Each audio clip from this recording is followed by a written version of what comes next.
Ça tient en 3 points. CAFOR est d'abord un très bon outil pour communiquer avec des éléments extérieurs ou des développements à façon. Chez nous, ça a été les deux. On a fait des développements à façon et on communique avec des éléments extérieurs, avec des external tasks, avec des run scripts. Donc ça, c'est un point très positif. C'est le meilleur, à nos yeux, outil pour travailler avec DPS.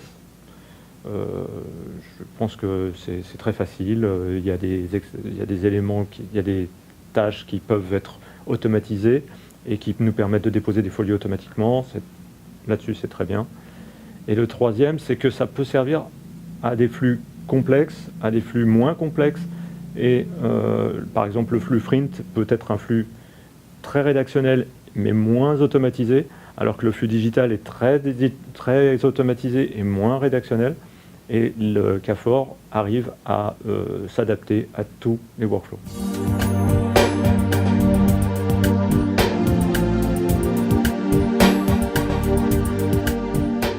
Nous avons 2 applications aujourd'hui, une application pour tablette, une application pour smartphone, pour iPhone exactement. Les deux sont importantes à nos yeux. Les deux sont importantes. La première sur tablette, car on profite réellement de la grandeur de l'écran pour pouvoir faire un editing de qualité et apporter une véritable expérience de lecture. Quand l'utilisateur est dans son salon, dans un endroit souvent qui n'est pas un endroit à mobilité, de situation de mobilité, et l'application smartphone est réellement un complément, car aujourd'hui le parc installé de smartphone est beaucoup plus important que le parc tablette. Donc pour nous, il y a 2 objectifs. Le premier, c'est avoir un maximum d'utilisateurs, rentrer en contact avec un maximum d'utilisateurs par le biais du smartphone. Et le deuxième point, c'est adresser le marché de la mobilité, où que vous soyez, dans une file d'attente, en train d'attendre quelqu'un au restaurant, vous pouvez sortir votre smartphone et rester en contact avec le point et rester en contact avec l'actualité. Pourquoi pas continuer votre expérience de lecture, soit sur le web, quand vous êtes sur un ordinateur au bureau, ou alors chez vous, dans votre canapé, avec votre tablette.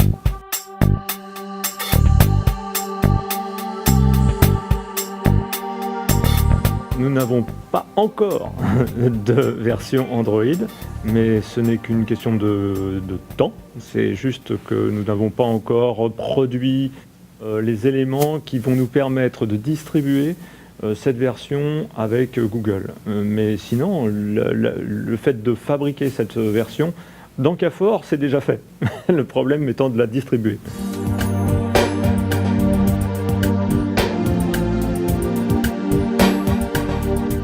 La production de tablettes n'est pas automatisée, c'est un véritable choix, vu qu'on part des contenus du print et on les transforme pour les mettre en lecture, en format tablette justement. Donc là, c'est une opération semi-automatique complètement, qu'on prend les contenus d'un format et on les met dans un autre. En revanche, l'ensemble de la production smartphone, elle, est automatique. Une fois que la version digitale, la première version digitale en tablette est réalisée, par un ensemble de scripts semi-automatique ou complètement automatique, nous générons l'application smartphone.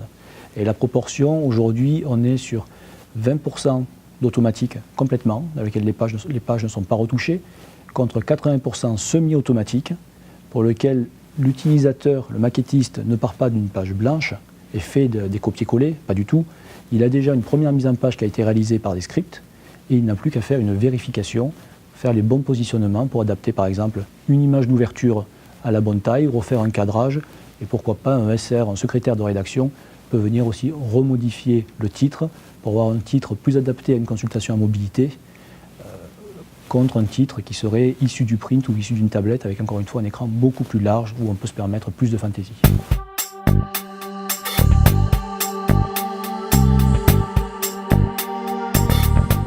Alors aujourd'hui, nous proposons 2 solutions pour consulter les contenus du point.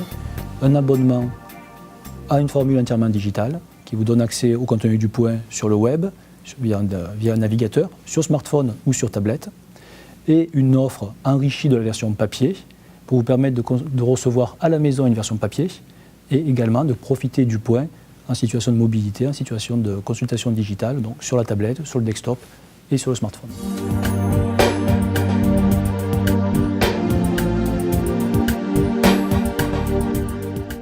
Aujourd'hui, ce que nous souhaitons au travers de ces 2 offres, c'est accompagner le lecteur dans son usage.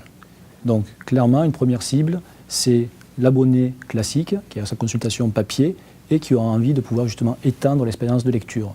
Donc il était important pour nous que cet abonné ne reste pas enfermé avec son support actuel, un support papier, mais puisse continuer.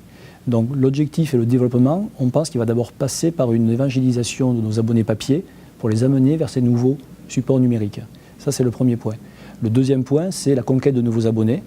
Par l'usage de nouvelles technologies, on vise un public plus jeune, donc un nouveau public qui connaît le point de nom, qui est une marque connue et reconnue, mais qui ne l'associe pas forcément à une actualité liée à son secteur d'activité ou à son âge ou à sa pratique. Donc par les supports digitaux, on veut vraiment reconquérir ce lectorat-là.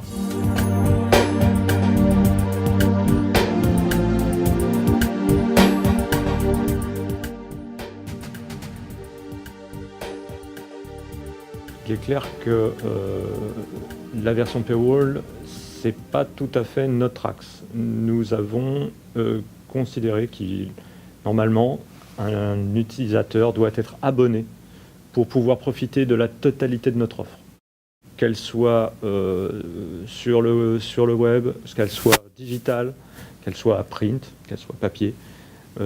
C'est un abonnement qui fait que tout est ouvert pour cet abonné. Par contre, si on n'est pas abonné, on n'a que la version gratuite et donc il n'y a pas de vente à l'article. C'est notre stratégie de base sur la partie digitale. Donc on n'est pas dans une approche paywall, hard paywall, mais dans une approche freemium où on va utiliser les applications gratuites et le flux temps réel pour faire la promotion des contenus de l'hebdomadaire, que ce soit en version papier ou bien sûr en version digitale.